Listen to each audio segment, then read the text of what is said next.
Aquí estamos. Aquí estamos instalados entre la arbolada plaza principal y este fondo musical de... ¿Se acuerda usted? Ahí está. Escúchelo y báilelo. ¿Se acuerda usted de Chicoche y la crisis? La crisis no ha pasado. Chicoche sí ya pasó a otro mundo. Pero que vale la pena recordar que nació el 7 de diciembre de 1945 en Santa Bárbara, pero es hijo de padres tabasqueños, fue criado ahí en Tabasco desde pequeño. En 1969 fundó el grupo La Crisis junto con el saxofonista Eugenio Flores. Falleció el 29 de marzo de 1989 a los 43 años. Pero pues, ¿qué quiero yo? ¿Qué usted quiera que sea? Iniciamos, Radar Alternativo. Hola. Muy buenas tardes, Jorge. Buenas tardes. Buenas tardes. Te veo muy rítmico. Muy guapachoso. Platanero, Ponen a bailar. tabasqueño. Ándale, ya está, parece un peje lagarto.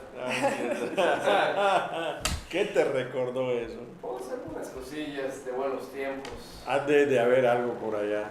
Siempre hay algo. Iniciamos ¿Qué tenemos? con las notas locales. Sí, claro. La CGI promueve orientación vocacional para elegir carreras universitarias.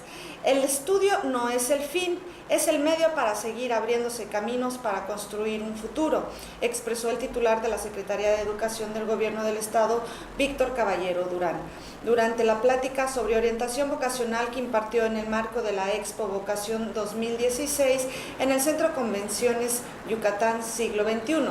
En el mensaje, el funcionario exhortó a los estudiantes a buscar su talento y su vocación, visualizar su futuro e informarse para saber qué es lo que quieren hacer con su vida. Con el fin de brindar apoyo y asesoría en la elección de una carrera universitaria a los jóvenes, la CGI cuenta con un espacio llamado Aquí se construyen sueños, en la referida exposición, mismo que está a cargo del área de orientación educativa y tutorías de la Dirección de Educación Media Superior. Y pues más de 40,000 trabajadores mejoran habilidades a través de la capacitación. El programa Capacitar ha ofrecido instrucción en los últimos 3 años a más de 43,000 trabajadores yucatecos, lo que ha permitido elevar la productividad de la mano de obra en la entidad. Destacaron autoridades estatales, líderes sindicales y dirigentes empresariales. En el marco de una jornada más de entrega de apoyos por 2.4 millones de pesos de la Estrategia Bienestar Laboral que encabezó el gobernador Rolando Zapata Bello, se resaltó que también se ha impulsado en el Estado una política de empleamiento para personas con discapacidad, creando el conjunto con un sector privado una bolsa de trabajo con la que se ha colocado a más de 5,000 integrantes en este sector. Y pues durante los últimos años Yucatán presenta una tasa del 17% de donadores voluntarios de sangre, número superior a la media nacional que es de 4%, lo cual ha permitido salvar varias vidas, como la de la niña Ámbar Pech Martín, quien padece de leucemia linfoblástica. Con 12 años de edad, Pech Martín tiene otra oportunidad de vida para seguir disfrutando de su familia y amigos, jugar con sus mascotas y volver a la playa o al cine, gracias al fomento de la cultura de donación y a las personas dedicadas a dicha labor altruista, quienes este día recibieron un reconocimiento de parte del gobernador Rolando Zapata Bello. En el marco del Día Mundial del Donantes de Sangre, el titular del Poder Ejecutivo destacó que la tasa de donadores en el Estado demuestra la determinación y el gran espíritu de participación de la sociedad yucateca para seguir avanzando en la cultura de donación de sangre. Y pues bien, el Congreso del Estado recibe este día un oficio en el que se le solicita se retire la iniciativa de ley que contempla el 10% al usuario del transporte vía plataformas tecnológicas digitales, documento entregado por el secretario general de Gobierno, Roberto Rodríguez Azaf. El secretario general del Legislativo, Martín Puig Pereira, fue el encargado de recibir el documento firmado por el gobernador Rolando Zapata Bello. El pasado 28 de mayo del año en curso, se presentó la citada iniciativa que solicitaba modificaciones a la Ley General de Hacienda del Estado de Yucatán y la Ley de Ingresos del Estado de Yucatán para el ejercicio fiscal 2016, misma que se solicitó sea retirada. Y así fue finalmente. finalmente ya está Ya. aprobado por mayoría. Así es, así es. 17, 9. No recuerdo bien la suma, No, son 25 en total. pero sí escuché, 16, 9, ¿no? así debe ser la aritmética, que el PRI y el Verde estuvieron a favor, en tanto el PAN y Morena estuvieron en contra. Pues sí. Hoteles se suman a las acciones de seguridad en el Estado. Los hoteles de la entidad tendrán a su disposición un botón de emergencia y cámaras de videovigilancia para tener un contacto más inmediato con la Secretaría de Seguridad Pública y de esta manera garantizar la tranquilidad de los huéspedes. En el marco del programa Escudo Yucatán, la SSP y la Cámara Mexicana de Hoteles de Yucatán firmaron un convenio de colaboración para la aplicación de dichos dispositivos, además de que, de presentarse una emergencia, las autoridades podrán solicitar información sobre quienes se hospedan en estos recintos. Al dar detalle del acuerdo, el presidente de la Cámara, Ricardo Daher Nahum, explicó que el botón de emergencia estará en la recepción de los hoteles y que una vez activado habrá una respuesta inmediata de no más de 3 minutos de llegada por parte de las patrullas de la SSP. Y esto es todo en locales. Bueno, pues vamos a revisar entonces el resto del espectro nacional. En las 32 entidades del país concluyó la etapa de implementación del nuevo sistema de justicia penal, donde se ha transformado la manera de hacer justicia, no solo de forma, sino de fondo, declaró el secretario de Gobernación, Miguel Ángel Osorio Chong. Una justicia efectiva y certera en donde se finca el Estado de Derecho y que es un compromiso donde México exige que las instituciones del Estado respondan con sensibilidad, aseveró en la presentación de la etapa final de la entrada en funcionamiento de los centros de justicia penal. Como se recordará, el próximo 18 de junio entrará en plena vigencia el nuevo sistema de justicia penal en todo el país.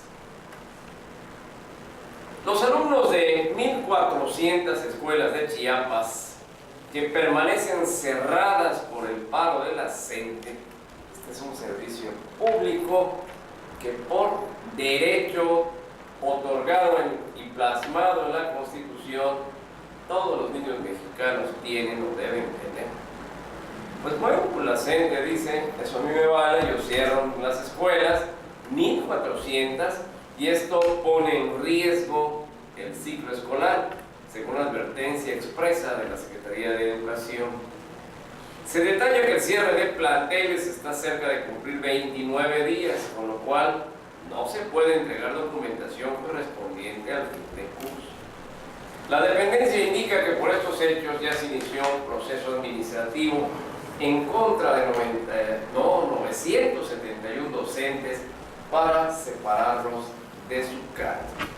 Y el otro tema es que esas escuelas además son propiedad federal, propiedad de la nación. Yo le puedo adelantar lo que creo que va a pasar. Se va a salvar el curso, se los van a ingeniar, van a correr ahí 2 o 3 días del calendario, les dan sus documentos a los niños. Sí, pero ¿y la calidad? ¿Dónde queda? Te doy un documento que consta que aprobaste. Pero si 29 días no han tenido clases, ahora más las suspensiones anteriores, ¿en qué momento se cubre el programa? Y se cubre con el correcto aprendizaje de los niños. Yo creo que por eso estamos como estamos. Así es. La Cámara de Diputados publicó este martes en el Diario Oficial de la Federación que se procederá penalmente en contra de la exdiputada Lucero Guadalupe Sánchez López.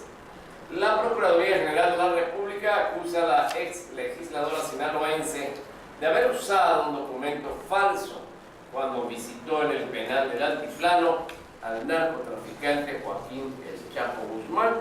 No queda muy claro aún cuál fue el motivo de esa visita. No creo que haya sido solo una visita conyugal. Pues bien, la Secretaría de Relaciones Exteriores confirmó la identidad de una 4ª persona mexicana fallecida en los trágicos eventos del pasado domingo en un bar de Orlando, Florida. Por tal motivo, informa el Consulado de México en aquella ciudad, ya se encuentra en contacto con sus familiares para brindarles la asistencia que el caso amerita. Mediante un comunicado, la Cancillería expresó sus condolencias a los familiares de los 4 mexicanos fallecidos en el lugar y reiteró su compromiso de seguir trabajando con las autoridades estadounidenses para identificar a cualquier otro nacional mexicano que pudiera haber sido afectado y brindarle el apoyo conducente. Al mismo tiempo, y como muestra de solidaridad, el edificio de la Secretaría de Relaciones Exteriores en la Ciudad de México se iluminó anoche con los colores de la bandera de Estados Unidos. Pues bien, el secretario de Educación Pública, Aurelio Nuño, exigió al dirigente nacional de Morena, Andrés Manuel López Obrador, una explicación sobre los motivos de la defensa del dirigente de la CENTE, Rubén Núñez, o sea, la defensa que hace López Obrador de este buen señor que se dice dirigente de la CENTE. El funcionario federal exigió a López Obrador que revele cuáles son los vínculos que tiene con la coordinadora y por qué quiere echar abajo la reforma educativa. Le interesan sus votos, me supongo.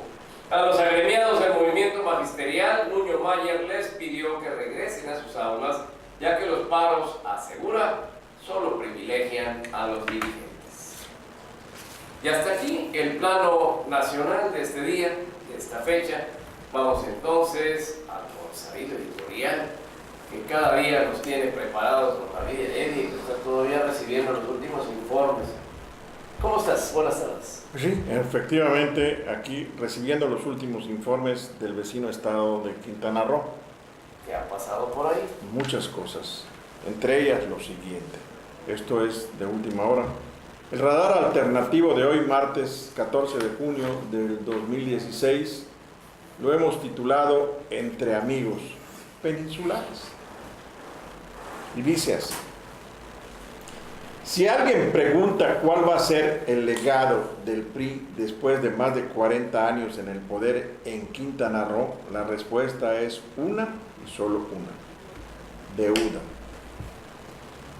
Por si eso no bastara, el gobernador Roberto Borge Angulo ha ordenado a los 11 presidentes municipales, todos ellos de extracción tricolor, que contraten deuda a como dé lugar para que se cubran los agujeros negros de su administración.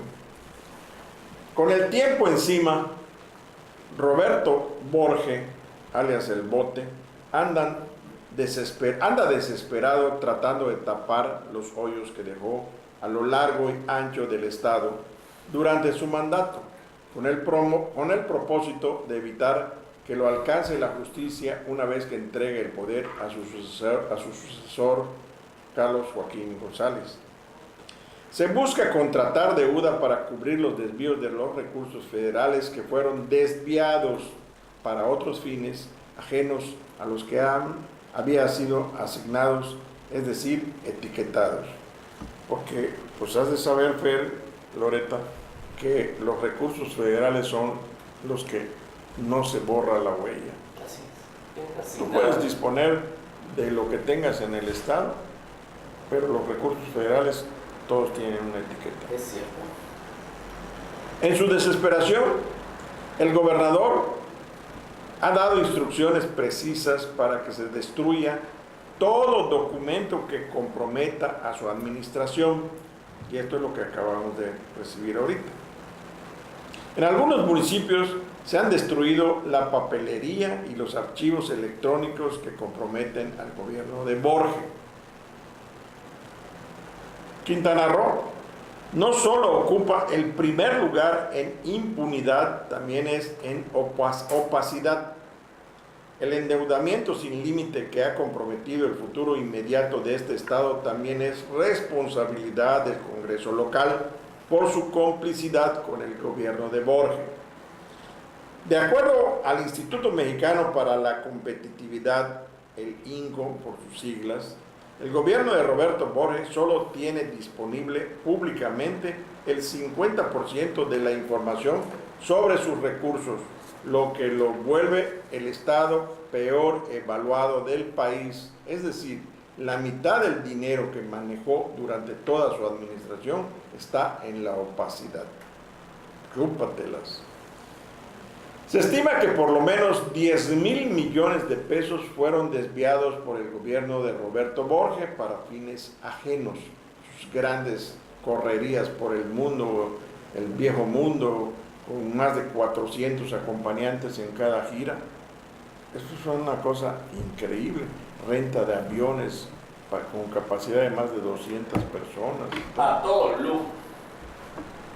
En pocas palabras, el gobierno de Quintana Roo no solo tuvo una de las más pésimas administraciones, sino adquirió la mayor deuda que se conozca en el país. Borges incrementó en 500% la deuda de Quintana Roo. ¿Y cómo es posible que los estados contraigan deudas de esta magnitud? Nos preguntamos. Esto se debe principalmente a que las transferencias federales que reciben se dividen en dos categorías: aportaciones y participaciones. Las aportaciones. Estas son etiquetadas de origen al aprobarse el presupuesto de egresos de la Federación, el PEF, y representan en promedio el 78% de los presupuestos de los estados, por lo que en teoría se sabe qué rubro que se asigna y con qué rubro se asigna y con qué propósito. Las participaciones, en cambio, pueden ser gastadas discrecionalmente por los gobiernos estatales. Las participaciones, que no aportaciones, son en gran parte el origen de la deuda de las entidades federativas. Al no estar condicionadas para un fin particular, los gobiernos estatales pueden utilizarlas como garantía para obtener responsabilidades financieras o para saldar deudas anteriores. Entiéndase, para paliar la deuda ya existente o adquirir más. A nivel nacional, hay que afinar la voz. Quintana Roo es el estado más endeudado por habitante, asciende a 14,000 por persona. Le sigue Chihuahua con 11,404 pesos, Veracruz con 5,178 y Zacatecas con 4,633 por piocha, por persona, como ustedes quieran decir, hasta el que acaba de nacer. Por si lo anterior no fuera suficiente, Solidaridad es el peor municipio del país en este rubro. Estamos hablando de Playa del Carmen. Gobernado hasta hace poco por Mauricio Góngora, candidato perdedor del PRI a la gubernatura, su deuda per cápita asciende a 3,378 pesos por habitante. La opacidad es la mayor virtud de Roberto Borges, Beto Bote. El Congreso local fue sumiso a los dictados del gobernador. El poder legislativo le ayudó a mantener escondido el dinero. Eso explica por qué Quintana Roo es el estado menos transparente y el que más se ha endeudado en términos per cápita durante los últimos años. Para muestra de la corrupción política y la sumisión del Congreso local a los dictados de Roberto Borges, está el caso de la cuenta pública de 2014, que fue aprobada en una sesión de tan solo 3 horas, con votos del PRI, Verde Ecologista y PANAL, sin ninguna observación y con un superávit en ingresos que no contemplaba un préstamo de 3,000 millones de pesos que no fue incluido en el presupuesto de egresos del año en curso, el 2014, ni desglosado en la cuenta pública, según una diputada local del PAN. El orden del día se entregó después de que inició la votación en la que se aprobaron las cifras en cuestión de minutos. Ojo con lo que estamos leyendo. Una prueba más de la corrupción que involucra a diputados y al gobernador de Quintana Roo destaca el caso de Luis González Flores, que en octubre de 2010 era el líder de la bancada priista local. Junto con él festejaban los otros 12 diputados del PRI, los 3 del Partido Verde y el único representante de Nueva Alianza. La celebración tenía una causa particular. Por segunda vez en menos de un año, el Congreso había autorizado al gobernador Félix González Canto, ojo, sobrino de González Flores, la contratación de un préstamo multimillonario a pagar en 20 años, o sea, con cargo al erario. El gobierno y Congreso, a punto de ser relevados, habían añadido 5.631 pesos a la deuda del Estado, puntual, número, peso por peso.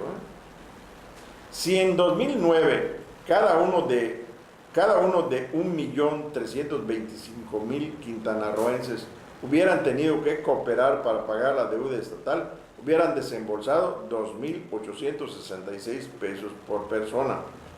Para el año siguiente, esa misma persona hubiera tenido que aportar 7.429 pesos de sus bolsillos. Estamos diciendo hasta de los recién nacidos. La deuda en solo un año había subido casi 160%. La misma historia se repite con Roberto Borrell. Tan solo Solidaridad está solicitando préstamos por más de 1.000 millones de pesos para cubrir el dinero que se desvió para la campaña de Mauricio Góngora y otros caprichos del gobernador. Se trata de causar el mayor daño a su sucesor, Carlos Joaquín González, para dejar el Estado sumido en una de sus peores crisis financieras. Esto yo creo que no va a poder ser. Y como colofón, hay algo que ustedes pueden tener y que me perdonen la ciencia, pero se los tengo que decir porque viene en el comunicado.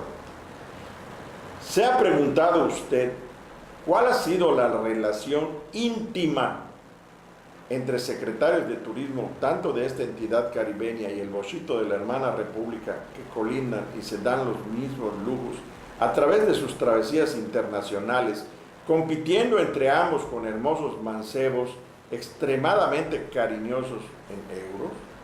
Bueno, se los dejamos para responder mañana. Besitos.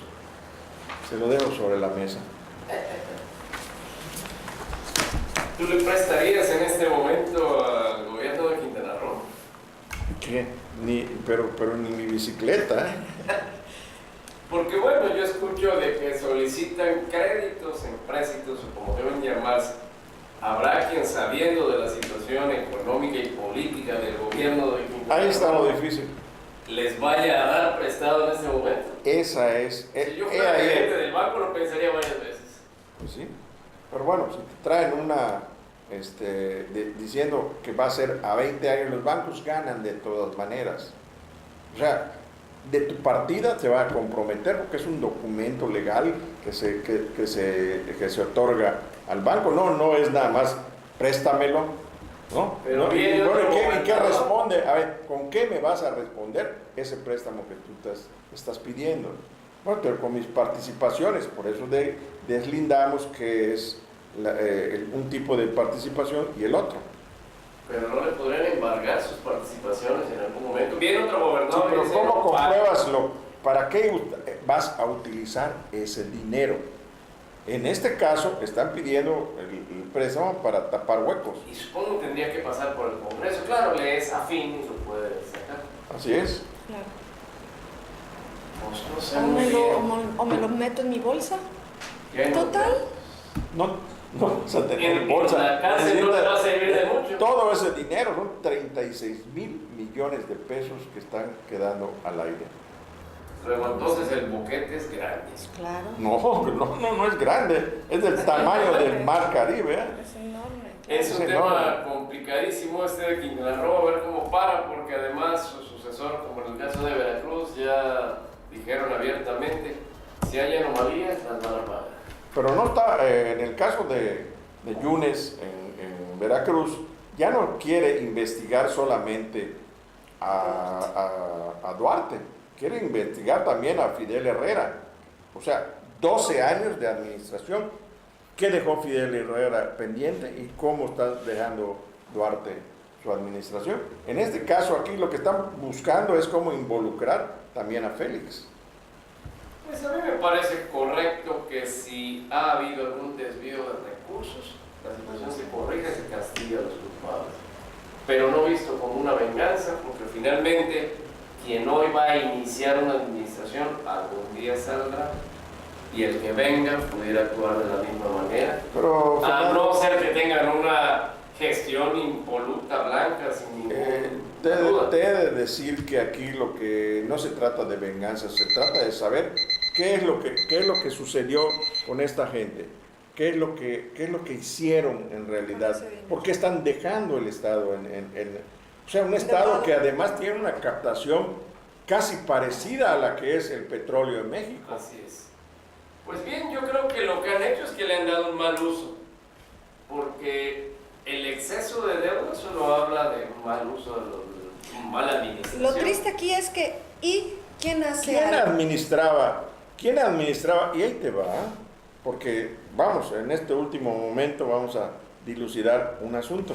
¿Quiénes fueron sus secretarios generales y cómo se enriquecieron también? Porque Borges no iba a Palacio, pero ni con orden de juez. Él siempre estaba en Europa, en Inglaterra, en Canadá, en Argentina, o sea, disponía y se llevaba una cauda de gente, que ahí estaban empresarios, diputados, funcionarios de su gobierno, sus amigos de infancia, paseaban como si fuera faraón. Es una gira faraónica, por así decirle. Y estos costos, ¿quiénes los pagaban? Esto es lo que está sucediendo. Él decía con el prurito de decir, vamos a promover turismo. Y escucha lo que dije al final, porque esto nos va a involucrar. Pero ¿quién era su secretario general? Gabriel Mendicuti Loría. Y cuidado, porque recuerda que te van a poner a bailar como un trompo. Pudiera ser. Bueno, pues así están las cosas y por algo han sucedido lo que todos sabemos ya, que los resultados le fueron adversos.